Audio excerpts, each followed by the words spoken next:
Look at that plant. I want you to know that everything was grown in my garden.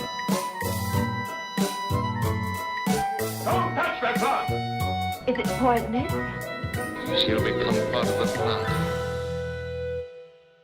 Hi, everyone, and welcome to Flower Power Garden Hour. I'm your host, Marlene, and this is your April garden to-do list. So remember, I'm coming from Zone 9. Your zone may be different, so therefore your list is different, so always check.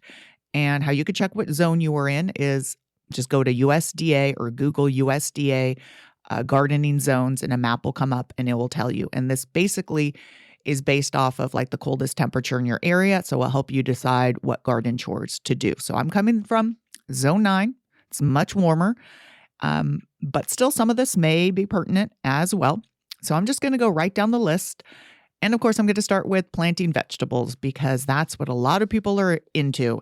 And the stores and the nurseries do have tomatoes, and it's fine. You could buy your tomatoes. But remember, soil temperatures, nighttime temperatures need to stay right around that 50-degree mark. So when your nighttime temperatures are about 50 degrees consistently for, about a week, then you could plant. I'm aiming for April 15th. And I know Farmer Fred Hoffman, he aims for April 28th. This is the earliest, April 15th. If you've already planted, it's okay. The risk is that we get a cold spell or we get hail. And when it's cold, the plants just sort of sit there and they don't establish roots. In fact, sometimes the roots could even rot off. So you're sort of pushing your plants back a bit. You could buy your plants and keep them up close to the house. If you have seedlings that you started, move them outside, put them in shade, bright light to sort of harden them off, and then start moving them in the morning sun to get them acclimated to the area. So those are your tomatoes. Remember, they like big cages. I think you've seen pictures and me talking about how we use the concrete wire that's connected with zip ties, or you could weld it together. And they're about 5 to 6 feet tall because ideally they're going to get big. And I'm going to have the owner of Redwood Barn on again, Don Shore. We're going to talk about vegetables and the do's and don'ts of tomatoes, and do you need to prune them? So look forward for that coming up soon. All right, other things to plant. You could direct sow your corn. Right now, it's really easy to just direct sow corn. It pops right up. I had an interview with Farmer Fred Hoffman about corn because he grew ornamental popping corn. And so you may want to listen to that because it talks about how you have different varieties and they can cross-pollinate and you won't get the fruit that you've planted if that's the case. All right, so your squash, cucumbers, and eggplants you could plant at the end of April. Beets, radish, carrots, potatoes, and sweet potatoes you could put in the ground now. So yes, some of those are cool season, but right now we have that sort of that intermediate. And since they're fast-growing radishes and carrots and beets, they could handle. Sometimes if you plant them underneath the shade of your tomato plants, they'll even last even longer. You could eke out the season a bit. You could plant all perennials, even frost-sensitive perennials. You could direct seed zinnias and sunflowers, or you could start them inside and move them out and do successive planting, especially sunflowers, especially if you have just the one large flowering sunflower. If you do successive ones, then you'll have sunflowers that'll last longer in the season. Your summer bulbs you could plant, dahlias and gladiolus, canna lilies. And if you have your fall bulbs blooming right now or starting to fade, remember, let all that foliage die down completely. Green foliage is photosynthesizing, which is energy, and that's going back into the bulb. So then once it's brown, you just clean it up and leave it. Citrus. I'm getting a lot of questions about people's citrus yellowing. Well, when you have evergreen plants, they don't drop all their leaves at once, obviously. So what happens is when new growth occurs, nitrogen is very mobile in the plant and it'll move to the new growth, and you'll see a lack of nitrogen in the older leaves, and that lack of nitrogen shows up as this yellowing. A lot of times the plant will correct itself as active growth occurs. It'll take up more nitrogen once it temperature's warmed up, and you almost always see it balance itself out. But if you don't see that, or you haven't fertilized it and you've sort of depleted the nitrogen, go ahead and give it some fish emulsion or just a balanced citrus fertilizer to get that nitrogen back in there. But almost always it corrects itself, and that's what's happening. If you also have citrus that's have had a lot of pests like scale and mealybugs, Apply Tanglefoot, look for all the insurance points, and look for ants. Remember, ants are going to protect the pests from the predatory insects coming on. You want to get a handle on the pests early on. Compost. Compost is great for a few things. One, if you lay it on top of your soil, it acts as a mulch. Also, as it works its way into the soil, over time, it's going to reconfigure your soil structure. And of course, it's going to add nutrients. Mulching right now is really key, especially if you're trying to garden in a drought area, like in California. The thicker you lay it on, 3 to 5 inches, the less watering you're going to have to do. It really is amazing. So I can't stress it enough to add mulch right now. And you could add mulch. Your mulch can be compost.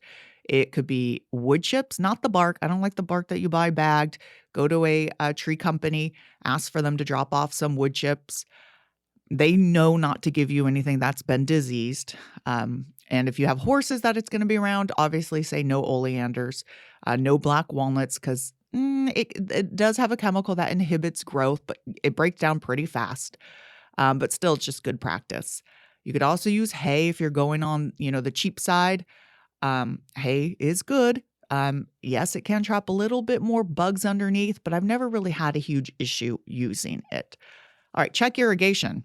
Right? If you've had it all off for the winter and you finally are turning it back on, make sure there's no leaks. Make sure water's getting to where you want. If you do have drip, open the ends and flush out the system. Even with good water, there's going to be sediment.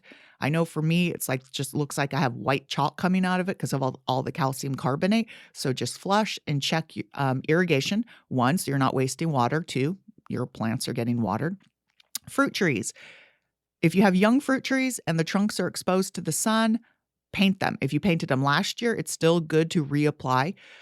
Paint again. Remember, this is 50% diluted interior white latex paint. Go heavy on the south and the west sides.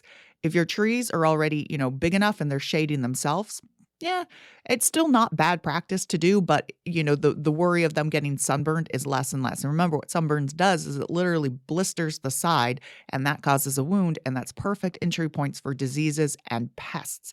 And a lot of times when diseases get into a tree, you don't notice it until sap is oozing or limbs are dying, and by then it's too late to do anything. And borers, perfect entry for borers.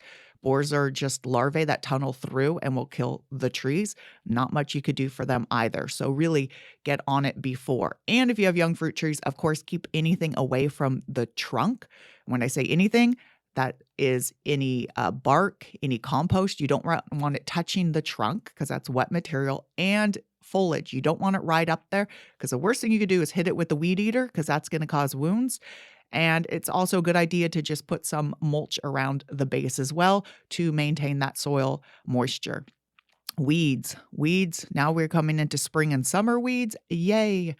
I've been using the weed eater, and I know I say weed eater. I know that's a brand, but it's stuck in my head. I can't even think of what else. Most people know what I'm talking about. It's like saying Q-tips. They're cotton swabs. I'm knocking them down. Best thing you could do is prevent them from going to flower. If you have them within a garden bed, I can't stress enough, laying cardboard and then putting your mulch and compost on top, or just a heavy layer of compost and mulch on top to smother any weeds come out. There's no magic trick for any specific ones. Even if you have Bermuda grass, if you don't want to use Roundup, which, for Bermuda grass, Roundup's not bad. It works really well. You have to do it multiple times, but you can control Bermuda without doing any herbicides. You just have to keep on it and pull everything up. And I've managed to control it just by doing that and smothering. But watch it. It'll come out. It'll creep out the sides. By the time it comes out, it's like, I'm barely alive. But it'll make it out. Let's see what else we've got here. Check irrigation, compost, fertilize citrus, all perennials. Oh, yeah. Okay. So your camellias, if they're done blooming, your quince, if you don't want fruit, your forsythia, everything that was sort of the once blooming shrubs. Now is the time to prune them, because remember, if you prune them in the fall with other plants, you're cutting off the following year's flowers. Add soil sulfur if you have high pH areas. and you're trying to grow gardenias, you're trying to grow blue hydrangeas, or you have camellias with iron chlorosis. Remember, that's your veins of your leaves are green and the veins are yellow. That's due to high pH and the iron not being available to the plant. For hydrangeas, it's the aluminum that makes the flowers blue. That's not available. It's affected by pH. So if you add soil, sulfur, spring, and fall, it slowly decreases the pH. It's not like a one-time fix, slowly over time. So those are your acid-loving plants for the most part if you're struggling with them. So really, that's about it. I'm doing a lot of moving seedlings out, hardening them off, getting ready to plant them. I'm pulling out a lot of my winter veggies. I'm letting my radishes go to flower. I actually prefer the seed pods over the radishes themselves. You get sort of more of a bang for your buck. And the flowers. Remember the flowers of broccoli that you forgot to harvest or radishes that you forgot to pull out?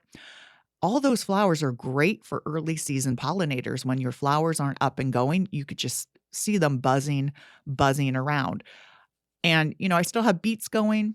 I have onions going. So it's not this whole rip everything out and plant summer vegetables at once. It's the staggering successive planting. So when I see these pictures of people just ripping everything out, amending the beds and putting things in, that's not zone 9. Zone 9 is, we don't have these very distinct plant season, not planting season, which is great. But, you can be like, I was going to plant something in here. Now my onions are still here, which is fine. Not complaining. So I think that's about it. If I forgot something, and I just remembered your cymbidium orchids. Once they're done blooming, now is the time to transplant and divide them. When you're transplanting cymbidium orchids, make sure you keep at least 3 of the tubers together. And since they're terrestrial orchids, they go in a really fine mix. You could even buy cymbidium potting soil, or you could just take a succulent mix and add some orchid bark to it, or even just in a good succulent mix. They grow outside. But now when they're done blooming, now is the time to divide them up. So if I forgot something, just let me know at marlenetheplantlady@gmail.com. Remember to rate and review the podcast and tell a friend. Maybe share this if they're into gardening and they're like, what the heck do I do this month? And follow me on Instagram and Facebook at Marlene the Plant Lady, and my YouTube, Everything Gardening with Marlene Simon. And so until next time, everyone, happy gardening.